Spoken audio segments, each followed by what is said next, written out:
भैया पंचमी को भैया पाचम भी कहा जाता है। भैया पाचम का व्रत सावन माह में पड़ने वाली कृष्ण पक्ष की पंचमी तिथि को पड़ता है। हालांकि आंचलिक विविधता के कारण यह पर्व कहीं कहीं पर सावन माह में पड़ने वाली शुक्ल पक्ष की पंचमी तिथि को भी मनाया जाता है। यह पर्व भारत सहित नेपाल के अलावा कई देशों में हिंदुओं के द्वारा मनाया जाता है। इस दिन बहनों के द्वारा भाई पांचवें व्रत रखा जाता है। इस खास मौके पर मंदिरों में बहनों के द्वारा वृक्षों की पूजा तथा कलावा बांधकर अपने भाई के स्वास्थ्य लंबे जीवन की कामना की जाती है। भैया पाचम व्रत विधि।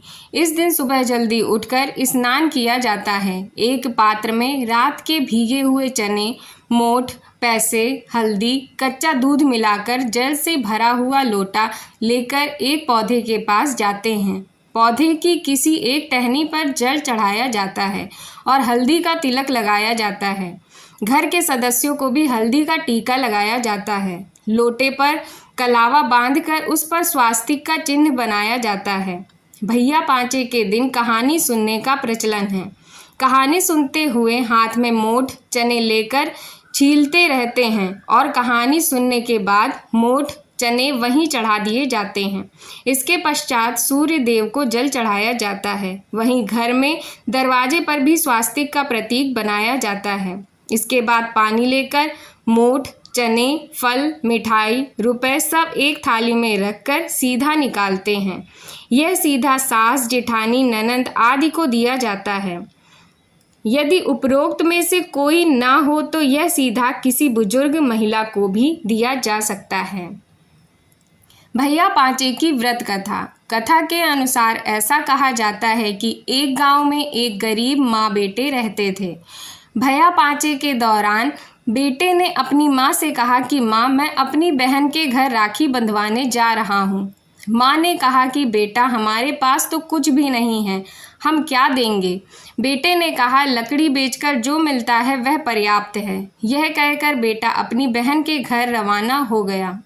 वह अपनी बहन के घर पहुंचता है। बहन भाई को देख लेती है, लेकिन उस समय वह सूत कात रही होती है। सूत का तार बार बार टूट रहा था। बहन तार जोड़ने में व्यस्त थी। भाई ने सोचा, लगता है कि मेरी बहन को मेरे आने से खुशी नहीं हुई, इसलिए वह वापस जाने लगा। इतने में बहन ने सूत का तार जुड़ गया। वह दौड़कर भाई को रोकती है। बहन कहती है, भाई, मैं तुम्हारा ही इंतजार कर रही थी, लेकिन सूत का तार बार बार टूट रहा था, इस वजह से मैं तुम्हारा स्वागत नहीं कर पाई। बहन ने भाई को पाटे पर बैठाया और उसकी कलाई पर राखी बांधी। बहन अपनी पड़ोसन के पास गई और बोली कि मेरा भाई आया है, मैं उसके स्वागत के लिए क्या करूं। पड़ोसन उससे ईर्ष्या करती थी। उसने कहा कि तेल से पोछा लगाना और घी में से चावल बनाना। बहन भाई के आने से खुशी से पागल हो रही थी। उसने वैसा ही किया जैसा पड़ोसन ने बताया। बहुत देर हो गई।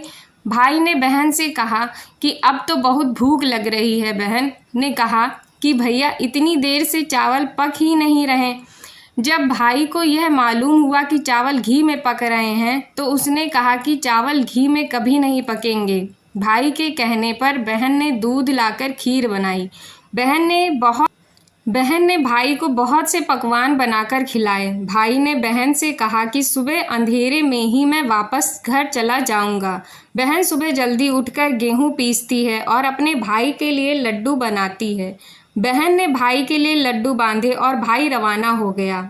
भाई के रवाना होने के बाद बहन के बच्चे भी अपनी माँ से लड्डू मांगते हैं। वह देखती है कि लड्डुओं में सांप पिस गया। वह दौड़कर अपने भाई के पीछे भागती है। जब वह अपने भाई के पास पहुंचती है और कहती है, भाई, वे लड्डू मत खाना क्योंकि उसमें सांप पिस गया है, तब भाई ने कहा, बहन, जब मैं पेड़ के नीचे आराम कर रहा था तो उन लड्डुओं को कोई चोर ले गया। हालांकि चोर ने भाई बहन की ये बात सुन ली। चोर को अपनी चोरी का पश्चाताप हुआ।